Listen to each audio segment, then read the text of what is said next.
Baik, bismillahirrahmanirrahim. Assalamualaikum warahmatullahi wabarakatuh.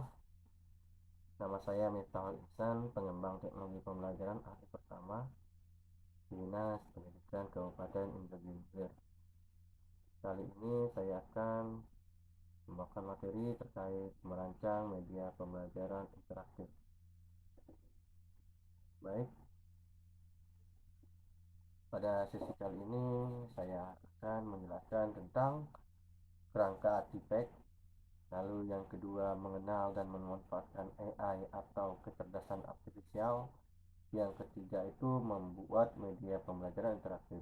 Nanti di akhir kita akan praktik membuat media pembelajaran interaktif dengan Canva Magic Cloud. Ini adalah contoh game yang akan kita mainkan. Ya. Kita lihat contohnya. Game yang akan dimainkan ini sebenarnya ini lebih cocok digunakan di interactive flat panel ya. Karena ini game cocok untuk siswa, misalnya dibagi ke dua kelompok. Siswa tersebut nanti akan bergantian menjawab, setiap dua kelompok itu secara bersamaan bisa menjawab ya. Jadi siapa yang paling cepat-cepatan, siapa yang paling duluan benar, ya, itu yang akan menang. Misalnya melalui pelatihan kelanjutan, misalnya ini juga bisa diklik kedua-duanya Bapak ya. Jadi ketika di FP, layar ini akan terbelah dua, satu di sebelah kiri, satu sebelah kanan. Jadi nanti siswa itu yang sudah dibagi menjadi dua kelompok, dia akan bisa menjawab secara bersamaan, cepat-cepatan siapa yang paling duluan menjawab dan siapa paling duluan benar ya. Hingga nanti skornya selisih 5 ya, dia yang akan menang pada tambangnya. Seperti itu. Selanjutnya, pertama kita mengenal dulu apa sih itu media pembelajaran interaktif. Jadi media pembelajaran interaktif itu adalah sarana pembelajaran yang dirancang agar peserta didik dapat berinteraksi langsung dengan materi. Ya, gunanya adalah membangun pemahaman konsep secara aktif melalui kegiatan memilih, mengamati, mengklik, mencocokkan atau mengeksplorasi konten. Kalau misalnya Bapak Ibu, kalau misalnya pembelajaran konvensional atau pelajaran tradisional itu misalnya kita satu arah ya Bapak Ibu, kita metodenya adalah berceramah. Metode kita adalah bagaimana cara kita itu memberikan edukasi ke peserta didik itu adalah metodenya dengan berceramah satu arah dan tidak melibatkan peserta didik. Nah, kalau interaktif ya berarti Bapak Ibu berhasil membuat anak murid atau peserta didik Bapak Ibu untuk ikut serta ke dalam pembelajaran hal tersebut. Misalnya Bapak Ibu ketika misalnya membuat uh, melakukan sebuah materi, Bapak Ibu menyelipkan soal di tengah-tengah misalnya untuk peserta didik itu mengerjakan soal tersebut di papan tulis dahulu. Nah, itu interaktif. Nah, kalau media pembelajaran interaktif ya berarti kita bisa membuat sebuah uh, media pembelajaran yang dapat membuat mahasiswa atau peserta didik itu untuk ikut serta atau terlibat aktif ke dalam pembelajaran tersebut. Jadi fokus utama dari MPI ini adalah keterlibatan siswa. Ya. Gunanya apa? Yaitu untuk mengeksplorasi konsep ya Bapak, biar siswa-siswa kita itu dapat memahami sebuah konsep secara aktif. Ya. Yang kedua itu kerangka TIPEC ya. Kita akan bahas tentang TIPEC ya. TIPEC itu ya memadukan pengetahuan pedagogi konten teknologi sebagai dasar merancang pembelajaran. Jadi untuk di zaman sekarang TIPEC itu menjadi penting karena ada yang namanya teknologi ya. Jadi TIPEC itu terdiri dari tiga. Yang pertama itu adalah konten, yang kedua itu adalah pedagogi, dan yang ketiga adalah teknologi. Kalau konten itu bagaimana seorang guru memahami atau menguasai suatu materi yang dia punya. Ya. Sedangkan pedagogi itu adalah bagaimana seorang guru itu dapat mengajarkan apa yang diampunya ya, bagaimana cara mengajarnya, metode mengajarnya, strategi mengajarnya, itu termasuk dengan pedagogical knowledge. Lalu technological knowledge itu adalah kemampuan Bapak Ibu guru untuk memanfaatkan teknologi, termasuk menggunakan KA atau PID ya, termasuk juga Bapak Ibu menggunakan internet ya. Itu adalah kemampuan Bapak Ibu itu untuk uh, kemampuan Bapak Ibu itu dalam memakai teknologi, yang berarti yang namanya itu adalah technological knowledge. Nah, ada irisan-irisan dalam pengetahuan non tipik itu. Misalnya PCK, pedagogical content knowledge ya. Jadi ada namanya pedagogical dan konten. Jadi Bapak Ibu biasanya ini yang sering Bapak Ibu gunakan ya, yaitu cara terbaik mengajarkan suatu materi tertentu kepada siswa. Itu namanya PCK. Lalu ada technological content knowledge, yaitu pemilihan teknologi yang tepat untuk mempresentasikan suatu materi. Lalu ada TPK, cara teknologi mengubah pendekatan mengajar di kelas ya. Jadi teknologi pun bisa mengubah cara kita mengajar di kelas. Lalu ada hubungan dari semuanya. Jadi ada namanya TPEK ya. Cara kita mengajar dengan cara kita mengajar yang diubah dengan teknologi. Bagaimana cara kita menyesuaikan konten dengan teknologi. Lalu bagaimana cara menyesuaikan konten dengan pedagogi. Nah, itu gabungan dari semuanya adalah TPEK ya Bapak Ibu ya. Lalu yang bagian kedua, kita akan mengenal terkait kecerdasan artifisial atau AI. Ya, kita akan mengetahui potensi dari AI dan risiko AI sebagai alat bantu yang pembelajaran yang bermakna di kelas. Nah, AI itu adalah kemampuan suatu sistem komputer untuk melakukan tugas yang biasanya membutuhkan kecerdasan manusia. Ya, Bapak Ibu ya. Kalau kita misalnya dahulu tidak ada AI, kita membuat sesuatu itu mungkin bisa lama. Misalnya kita buat RPP, buat modul pembelajaran, buat LKPD, mungkin itu membutuhkan waktu yang sangat lama.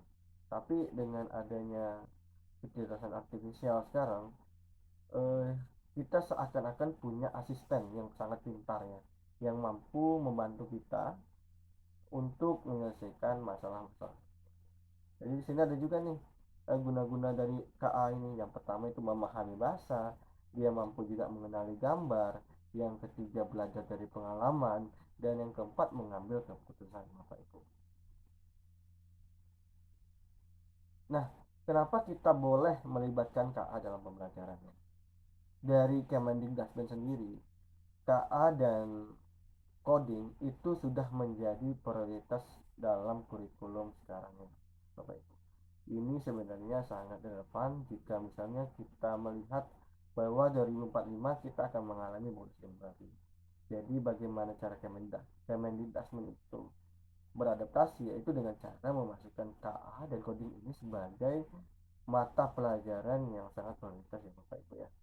Sekarang itu karena adaptasi yang baru, sekarang ini KA dan coding menjadi mata pelajaran pilihan di sekolah ya. Jadi ada beberapa manfaat dari KA untuk kita sebagai pendidik ya.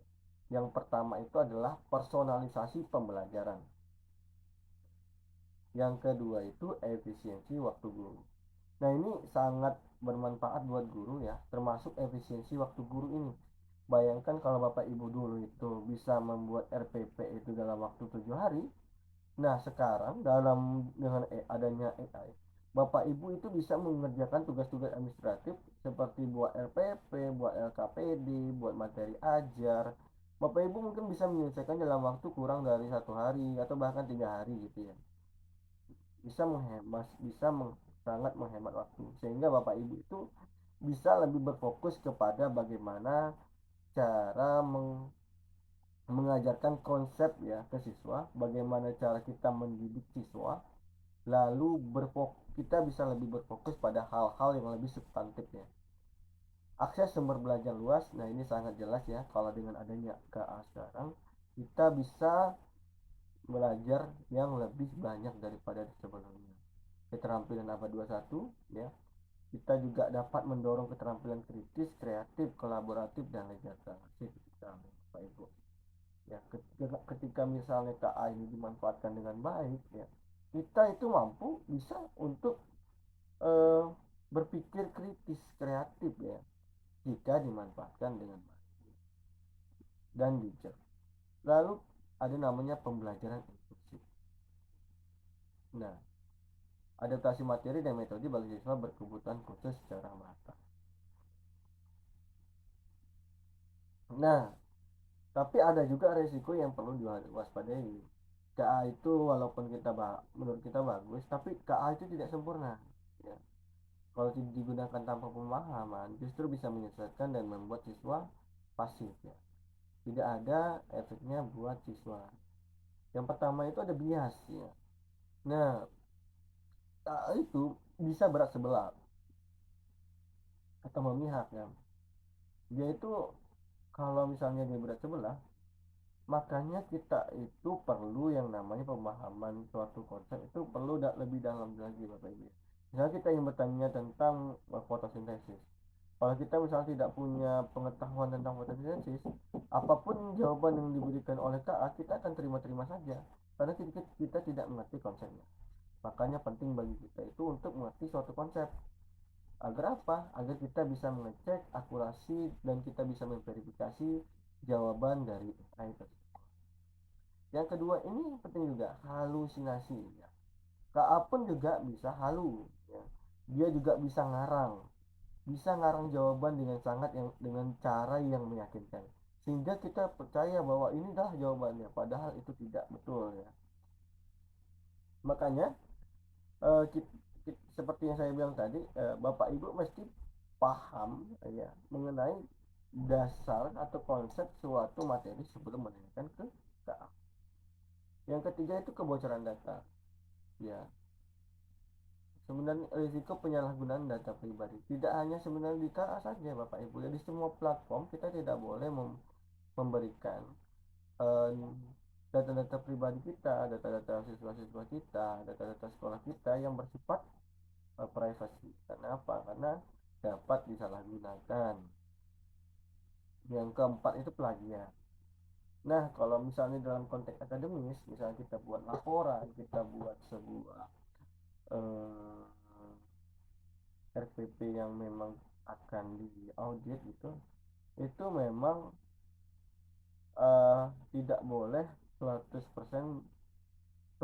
copy paste dari ya Bapak Ibu perlu juga untuk mengubah isinya, perlu juga mengecek keasliannya, perlu juga memparafrasenya ya Bapak Ibu. Yang kelima itu adalah kecanduan. Nah, ini adalah resiko yang paling penting ketika ada AI ini. Karena kalau misalnya kita selalu mendelegasikan tugas-tugas kita ke AI, kita ini akan kecanduan. Kita tidak bisa berpikir ya. Bahkan untuk tugas-tugas ringan sekalipun yang menurut kita bisa lakukan juga, kita langsung delegasikan ke AI. Jadi kemampuan berpikir kita itu menurun karena otak itu juga mirip seperti otot ya Bapak Ibu. Kalau kita jarang gunakan, jarang memakai, maka kemampuannya dapat menurun Bapak Ibu ya. Jadi sekali-kali kita mesti juga harus membaca, terus memahami sebuah konsep. Mungkin kita perlu memecahkan masalah misalnya tanpa AI, mungkin bisa misalnya 1 jam atau 30 menit atau 1 jam. Ya kita misalnya ada dapat suatu masalah nih, coba 30 menit 10 menit 1 jam itu coba kita selesaikan dahulu. Jika misalnya kita tidak bisa selesaikan, baru kita delegasikan ke AI. Nah ini seperti yang bilang tadi, mirip-mirip. NKA sebagai alat bantu, berpikir kritis dan eksplorasi, jaga integritas akademik, lindungi data pribadi, dan cegah kecanduan KA. Nah ini cukup menarik ya, KA generatif ya. KA generatif itu adalah cabang KA yang memungkinkan komputer menghasilkan konten-konten baru menyerupai buatan manusia. Jadi dulu ya, saya ini adalah lulusan teknik informatika. Saya itu tugas akhirnya itu terkait dengan machine learning. Machine learning itu adalah bagian dari AI itu sendiri. Dahulu itu tidak ada yang namanya KA generatif, belum ada lah, belum booming se-booming itulah. KA generatif ini kan cabang ilmu dari Large Language Model atau LLM. Ya. Dulu itu machine learning itu masih berkutat di 5 kategori, yaitu klasifikasi, clustering, forecasting, asosiasi, dan regresi. Tidak ada itu namanya KA generatif ya. Sekarang di tahun 2022 semenjak munculnya ChatGPT ini menjadi booming. Dahulu itu KA itu cuma bisa membedakan misalnya kucing dan anjing. Misalnya ada kamera nih, kamera tersebut itu bisa mengenali yang mana kucing, yang mana anjing, yang mana motor, ada misalnya ada orang yang pakai helm dengan orang yang tidak pakai helm. Nah, itu namanya klasifikasi. Misalnya ada sistem tilang gitu. Sistem tilang itu dapat mendeteksi yang mana pengendara yang pakai helm dan tidak pakai helm. Nah, itu termasuk dengan KA tradisional. Nah, sekarang itu bahkan lebih canggih lagi, namanya KA generatif. KA generatif ini dapat membuat sesuatu yang baru. Misalnya kita itu pengen membuat diri saya ini misalnya sedang berada di Portugal ya. Bisa kita edit tuh.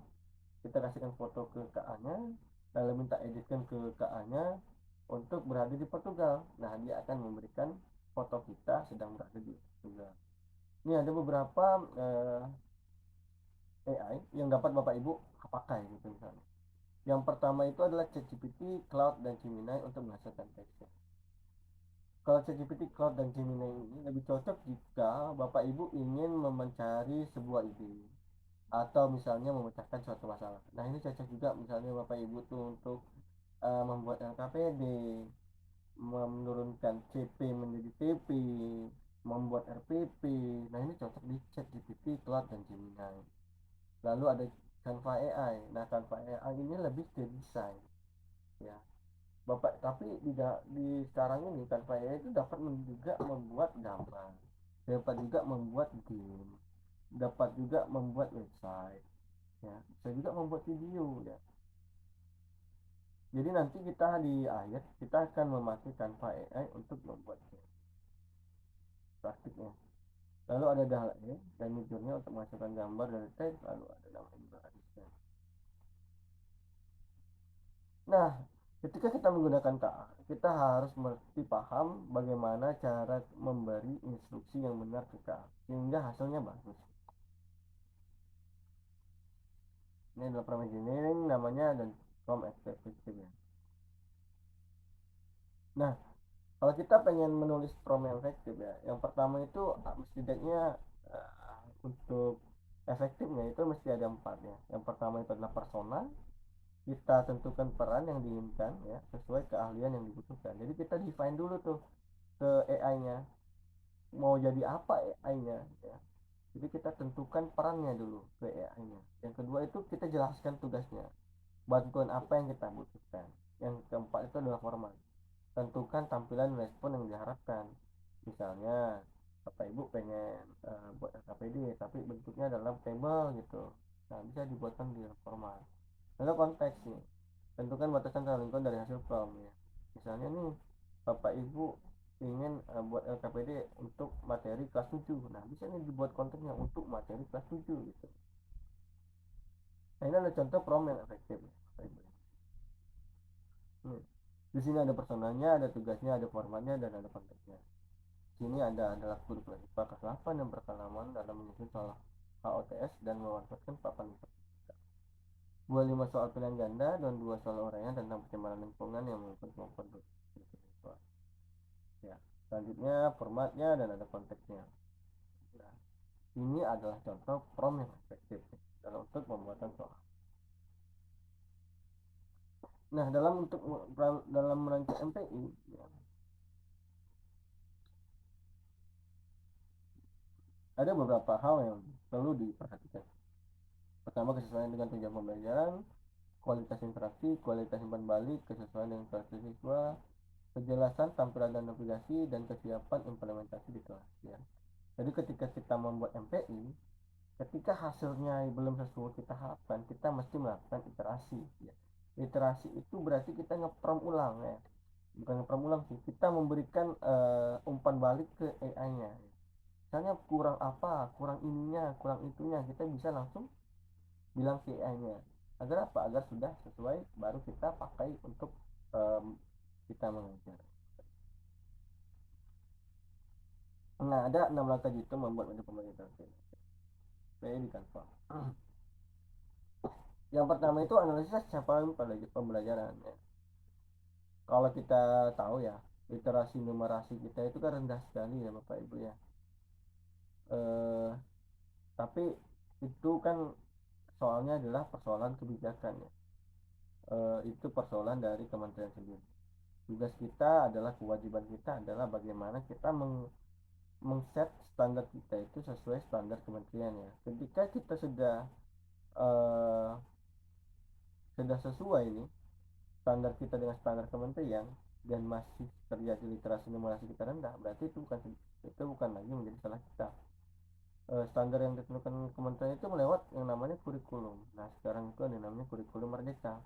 Di kurikulum merdeka itu ada namanya capaian pembelajaran. Capaian pembelajaran itu dibagi per fase itu. Misalnya kelas 1 sampai kelas 3, misalnya anak SD mampu untuk melakukan tambah hitung bagi gitu. Nah, setelah itu kan tujuan pembelajarannya. Kita turunkan dari CP tadi yang per fase tadi menjadi tujuan pembelajaran.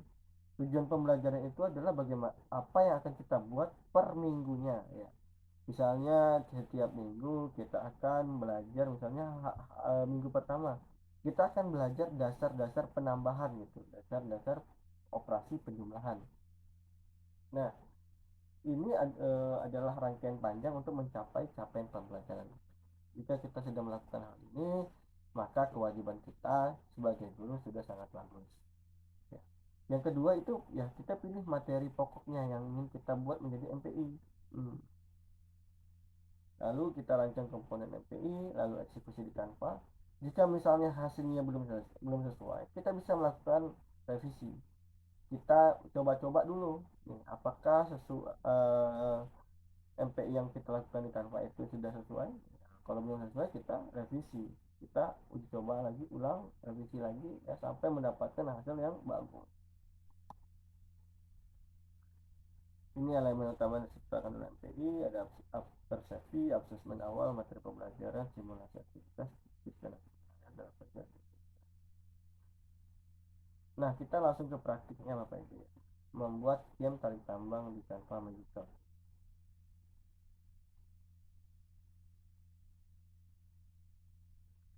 Pertama-tama ya, kita bisa buka dulu Canva-nya Bapak Ibu ya. Kita akan menemukan tampilan Canva seperti ini. Ketika kita mengakses canva.com, kita mesti klikkan ini dulu di Google ya. Namanya canva.com. Nanti kita perlu login. Jika Bapak Ibu punya yang namanya akun belajar ID, itu sangat membantu ya, karena di Canva ini banyak fitur yang terbuka dengan akun belajar ID ya. Dan Canva ini sangat ramah dengan sangat membantu untuk Bapak Ibu yang seorang pendidik atau seorang pengajar. Selanjutnya ya, kita tekan AI Canva ya. Setelah kita tekan AI Canva, kita bisa buat kodenya ya. Di sini Bapak Ibu bisa nih, bisa misalnya di apa tadi ya.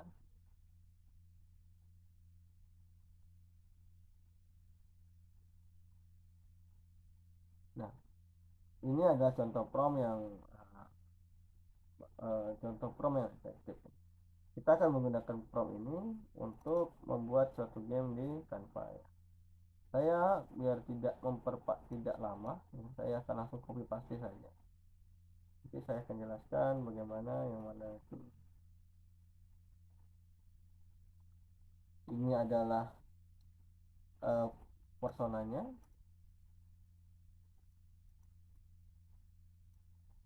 Ini adalah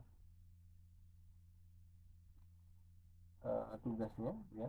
Kita mintakan PID ini membuat game dari tambang. Misalnya ini kita ubah menjadi materinya apa ya. Misalnya materinya adalah tentang misalnya tentang pelajaran biologi tentang fotosintesis ya, fotosintesis ya, yang dimainkan oleh dua kelompok secara bersamaan di interaktif flat panel. Layar dibagi dua panel, masing-masing berisi soal dan berikan jawaban yang dapat dijawab secara bersamaan. Setiap jawaban benar menarik tali ke arah kelompok tersebut. Sedangkan setiap jawaban benar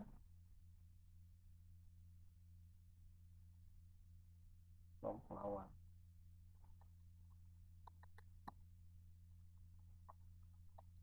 Kelompok sebaliknya.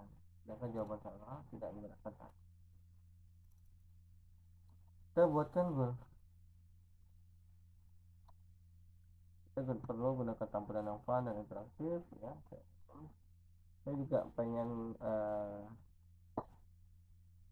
banyak ilustrasi ya, kita juga pengen juga banyak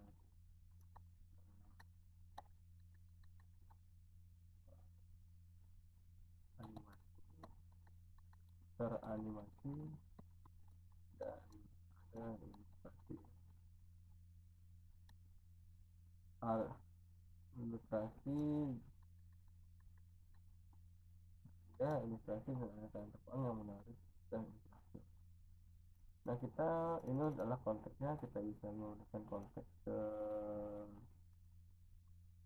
nah ini kita misalnya kita akan gunakan untuk materi kelas 8 SMP, dimainkan di kelompok. Kita langsung enter saja ya. Ini untuk apa ya, akan cukup lama.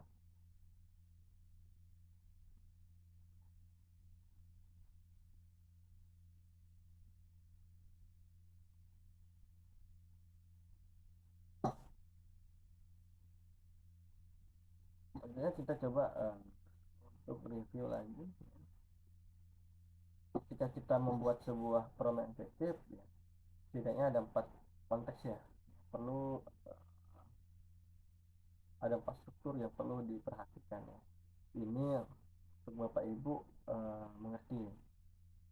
Jadi sebenarnya nggak hanya tarik tambang yang bisa dibuat ya Bapak Ibu. Bapak Ibu bisa membuat game, banyak sekali game yang bisa dibuat. Nanti saya akan perlihatkan, nanti akan saya berikan ide game-game apa saja yang dapat dibuat di Canva Magic Code dan cocok digunakan untuk nah coba kita cek apakah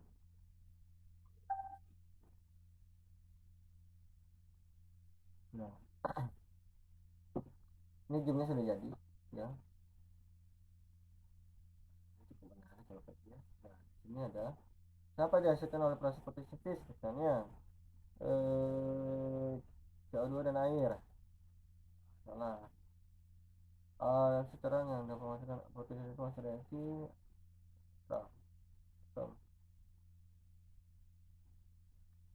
nah ini Bapak Ibu ya,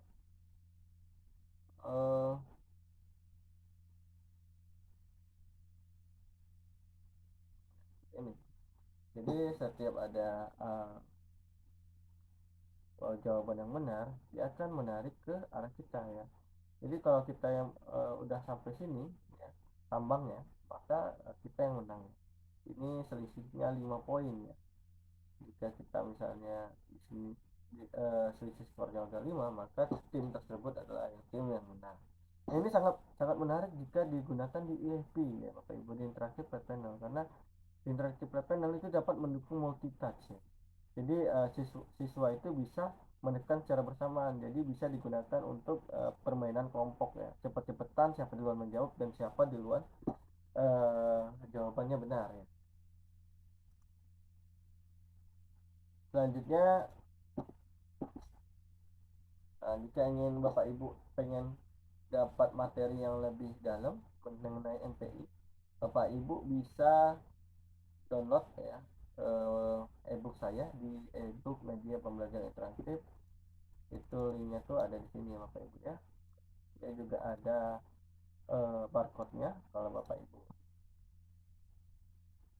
Nah, ini dia. Di sini saya jelaskan lebih dalam terkait konsep dasar media pembelajaran, multimedia dan multimedia interaktif, ya. Di sini ada apa itu multimedia interaktif, dari media. Lalu di akhir tuh saya juga sudah membuatkan seperti game tadi ya. Nah, ini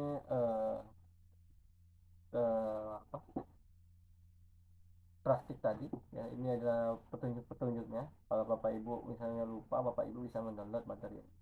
Nah, apa saja sih yang bisa dibuat di Canva yang dapat kita gunakan di PIB ya? Itu ada kuis interaktif, ada tebak gambar, ada Jeopardy game, ada escape room, memory card, spin wheel, etc. Ya, Bapak Ibu bisa ketika ingin brainstorming atau ingin mencari sebuah ide, Bapak Ibu bisa pakai ChatGPT. Nah, Bapak Ibu bisa misalnya buatkan prompt untuk pembuatan kuis interaktif di Canva, dapat digunakan di PIG. Bapak Ibu bisa menggunakan di Canva di ChatGPT, lalu kemudian pindahkan ke Canva promptnya ya. Bapak Ibu bisa membuat game ini, jadi tiap minggu Bapak Ibu bisa berubah-berubah game Bapak Ibu ya. Mungkin itu aja dari saya, penyampaian dari saya. Terima kasih. Assalamualaikum warahmatullahi wabarakatuh.